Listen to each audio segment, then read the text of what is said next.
दर्शकों, इस वक्त हमारे समक्ष है जिम लैबोरेटरीज लिमिटेड के चेयरमैन अनुराग दाऊद सर। दाऊद सर, हम आपसे ये जानना चाहेंगे कि अभी ओवरऑल देखा जा रहा है कि काफ़ी प्रोग्रेस और एडवांसमेंट आ रहा है फार्मास्यूटिकल्स सेक्टर में। तो आप ये बताइए कि अपने जिम लैबोरेटरीज में है अभी क्या नया, अपने इसमें नया एडवांसमेंट है, किस तरफ आपका रिसर्च हो रहा है उस बारे में? जी, सबसे पहले साहब ये बताना ज़रूरी है कि एडवांसमेंट क्यों आ रहा है, उसका पर्पज़ क्या है। अब क्यों मेडिसिन जिस तरह से बनती थी, दवाइयाँ जिस तरह से बनती थी, उसमें काफ़ी संशोधन की ज़रूरत है और उसमें क्या किस तरह के चेंज आने वाले हैं। तो आप देखेंगे अभी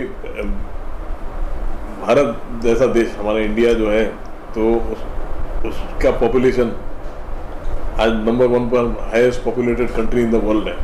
और हमारे बारे में ये कहा जाता है कि this is the pharmacy of the world. 30% से ज़्यादा दुनिया की दवाइयाँ भारत की कंपनीज बनाती हैं, भारत की दवाई बनाने वाली कंपनीज। और आप देखेंगे कि डेमोग्राफिक डिविडेंड जिसको कहते हैं कि भाई आज number of young people in India is the highest, one of the highest number of young people, literate people in the world. और बाकी जो रेगुलेटेड एडवांस्ड मार्केट्स है, एडवांस्ड कंट्रीज है, वहाँ की जो पॉपुलेशन है वो ओल्ड हो रही है। तो बहुत सारे चेंजेस हैं। चेंजेस ऐसे हैं कि सारी दुनिया का एज अ होल अगर भारत और कुछ और कंट्रीज़ को निकाल दिया जाए तो धीरे धीरे हमारी लॉन्गेविटी बढ़ रही है, हमारी एज बढ़ रही है, सबकी number of older people in the world बढ़ रहा है और उनके डिजीज प्रोफाइल अलग है। लोग बहुत, इवन नागपुर और अपने छोटे छोटे गाँव के लोग आज देश के बाहर जा रहे हैं, वो ऐसा खाना खा रहे हैं कि जो कभी उन्होंने खाया नहीं, देखा नहीं, और इतने सारे लोगों से मिक्स हो रहे हैं। और आप कोविड तो हम कोई भूल नहीं सकता। तो ये है कि भाई मैन और एनिमल का जो इंटरफेस है वो और फ्रीक्वेंसी में फ्रीक्वेंट होते जा रहा है। अगर आप देखेंगे जो थ्रू बैट में से निकला हुआ वायरस इंसान में कैसे गया, बैट इंसान के पास नहीं आया, इंसान बैट के एनवायरनमेंट में चले गया। तो इस तरह के जो चेंजेस हम लोगों ने मॉडर्नाइजेशन की वजह से जो हमारे में आ रहे हैं कि older population, mobility, interface with various non human vectors, जिसकी वजह से क्रिस क्रॉस होता है, डिजीज प्रोफाइल चेंज हो रही है। और उसके साथ में हमारी लाइफ बड़ी फास्ट हो गई है, कंपटीशन बहुत है, हर आदमी कुछ ना कुछ स्ट्रेस से गुजर रहा है। और एक है कि because of the contribution of medicine bye in the olden days आदमी की लॉन्गेविटी बहुत बढ़ रही है। ऐसा कहा जाता है कि वो आदमी जो 130 साल जीने वाला है वो ऑलरेडी पैदा हो चुका है, इतना हम लोग जीने वाले, इतनी रिसर्च हो रही है। तो इस टाइप के चेंज को पकड़ने के लिए, इसको समझने के लिए, उसके लिए तैयारी करने के लिए दवाई बनाने वाली कंपनी को भी अपने आप को चेंज करना पड़ेगा, मॉडर्नाइज करना पड़ेगा। और बहुत सारी ऐसी दवाएं आएंगी जो आज लोगों ने देखी नहीं है। सबसे पहले तो मैं कहूँगा, जैसा जो हमारा जिम लेबोरेटरीज का जो एक पर्पज़ है वो है कि ऐसी दवाइयाँ बनाना जो कन्वीनियंस और ट्रीटमेंट एडहेरेंस को टारगेट करती है। कन्वीनियंस मतलब आप आज के डेट में तो ऐसा है कि लोगों को बीमार होने का भी टाइम नहीं है, वो बीमार भी संडे को होता है ना।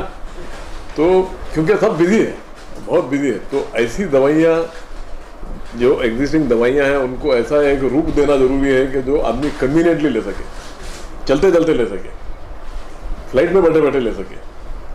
और कई आदमी को इनपेशेंट होने का टाइम नहीं है, कोई भी ये नहीं चाहता कि मैं जाके कहीं अस्पताल में भर्ती हो जाऊँ, क्योंकि वो प्रोडक्टिविटी का लॉस है उसका, उसकी अटेंडेंस कहीं ना कहीं लग रही है या उसका वर्क सफ़र हो रहा है। सर, ये भी देखा गया है कि जो लाइफस्टाइल डिसऑर्डर जो है वो काफी बढ़ रहा है। जी हाँ, बिल्कुल। जो खास तौर पे जो कैंसर जैसी जो घातक बीमारी है आदमी को एडमिट ना होना पड़े उससे पहले वो मेडिसिन काम कर रहे हैं, तो उस जी हाँ, वो भी ध्यान में रखना जरूरी है कि कैंसर किन चीज़ों से होता है, क्योंकि बहुत सारे ऐसे केमिकल्स और ऐसी मॉडर्न चीज़ों का हम लोगों ने ईजाद किया है, प्लास्टिक्स है, बहुत सारी ऐसी चीज़ें जो जिसमें मेडिसिन इटसेल्फ के अंदर जो बहुत कम मात्रा में रहता था और लोग मेडिसिन भी बहुत कम लेते थे, लेकिन इतनी अब मेडिसिन ले रहे ताकि वो प्रोडक्टिव रहे और एक्टिव रहे, यंग रहे और काम करते रहे। काफ़ी उम्र तक के लोग काम करने वाले हैं। आज के डेट में हमारे जो पूर्वज थे वो तो 60 साल की उम्र में रिटायर हो जाते थे और बूढ़े दिखते भी थे। आजकल हम लोग 70 साल 80 साल के लोग देखते हैं तो वो काम पे लगे हुए, कोई ना कोई रिटायरमेंट के बाद में फिर से कोई काम पकड़ रहे हैं, क्योंकि बहुत साल उनको एक्टिव रहना है और एक्टिव है और कंट्रीब्यूट करना चाहिए देश को। देश की कुछ ना कुछ ऐसी एक प्रोडक्टिव चीज़ करना चाहिए जिसमें अपना देश और आगे बढ़े। सर मेडिसिन का दायरा इतना बढ़ गया कि मैंने देखा कई बड़े बड़े जो सर्जन्स हैं जी, वो ऑपरेशन करने से पहले कुछ मेडिसिन पेशेंट को बताते हैं, उससे क्योर हो जाता, ऑपरेशन की नौबत भी नहीं आती, इतना फास्ट उसका रिकवरी जी। लेकिन ऐसा है, देखिए मेडिसिन के वजह से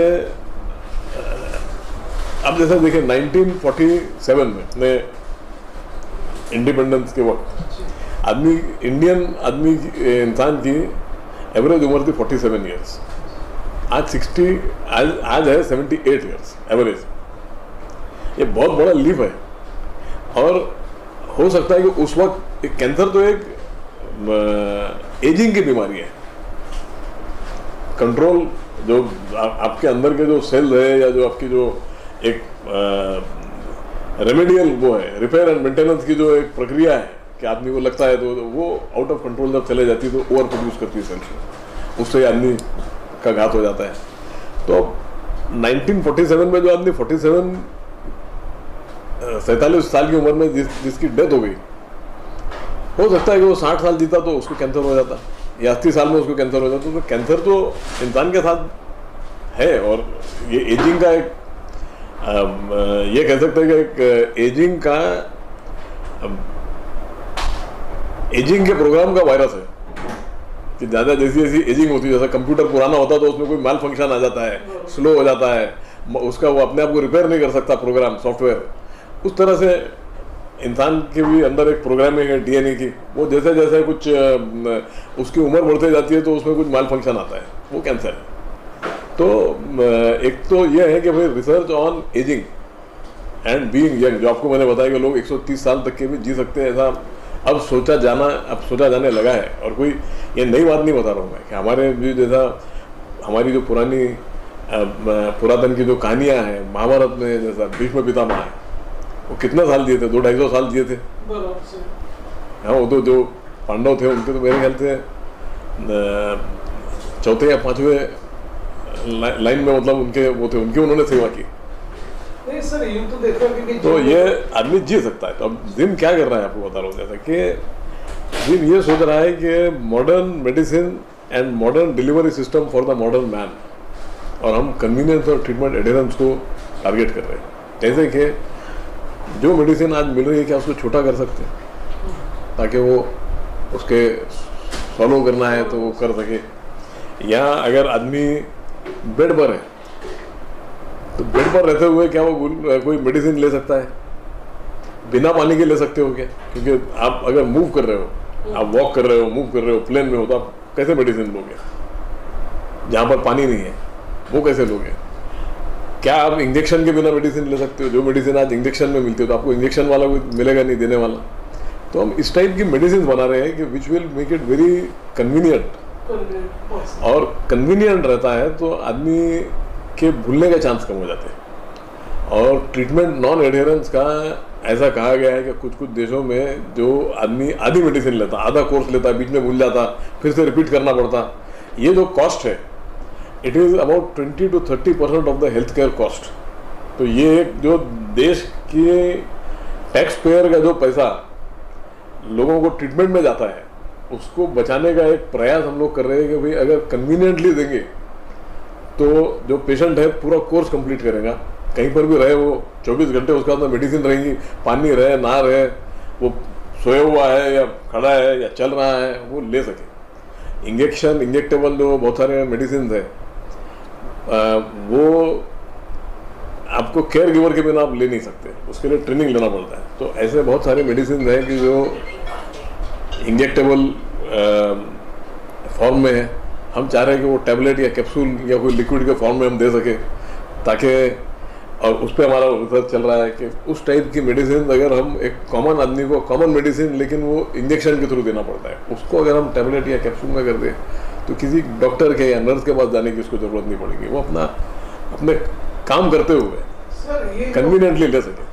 सर ये जो जिम लेबोरेटरीज हैं न सिर्फ सेंट्रल इंडिया बल्कि देखा जाए कि विदेशों में भी आपके प्रोडक्ट्स जी इंपोर्ट होते रहते हैं। और सेकंड थिंग ये देखा गया है कि आपका रिसर्च का दायरा काफ़ी अच्छा बढ़ गया है, तो आप ये बताइए कि आगे आने वाले सालों में किस तरह का आप लोगों का एक रोड मैप रहेगा, क्या एक रिसर्च होगा ताकि लोग और बेनिफिशियल। तो हम ये इस एरिया में काम करेंगे, कन्वीनियंस और ट्रीटमेंट एडेरेंस, और कन्वीनियंस की वजह से हमारे को लगता है कि हम ये एक बड़ा अच्छा मौका है हमारे लिए देश की सेवा करने का, कि बहुत कॉमन आदमी को कन्वीनियंटली मेडिसिन मिले, बहुत ज़्यादा वो हॉस्पिटलाइज ना हो, कहीं उसको केयर गिवर के पास ना जाना पड़े छोटी छोटी चीज़ों के लिए, सेल्फ अपने आप को सेल्फ डिलीवरी कर सके मेडिसिन की और अफोर्डेबली कर सके। ये हमारा एक ध्येय है हमारे को। और ये हमारे मतलब हम लोग एक रियलाइजेशन पर है कि जैसा जैसा अब जो नई मेडिसिन आ रही है, जो जिसकी डिस्कवरी हो रही है, बहुत एक्सपेंसिव है, और साथ में ये भी देखा गया है कि जो एग्जिस्टिंग मेडिसिन है उसके भी नए यूज़ मिल रहे हैं, उसके नए उपयोग मिल रहे हैं, लेकिन उनका डोज, उनकी डिलीवरी अलग रहने वाली है। तो जिम जैसी कंपनी, जिम तो काम कर रही है, जिम जैसी और भी कंपनी की इस देश को आवश्यकता है। और मैं तो कहूँगा कि जिम का हमारा छोटा सा जो प्रयास है उसको देखकर और एंटरप्रेन्योर, प्रमोटर जो है वो सामने आए, इस तरह की रिसर्च करे, और इससे उनके लिए भी एक बड़ा एक नया एरिया खुल सकता है रिसर्च का और अच्छी मेडिसिन बनाने का, और इसमें देश और दुनिया सबका फ़ायदा है, क्योंकि कॉमन लोगों का फ़ायदा हम लोग कर पाएंगे, कॉमन लोगों को ही हमारी मेडिसिन दे पाएंगे।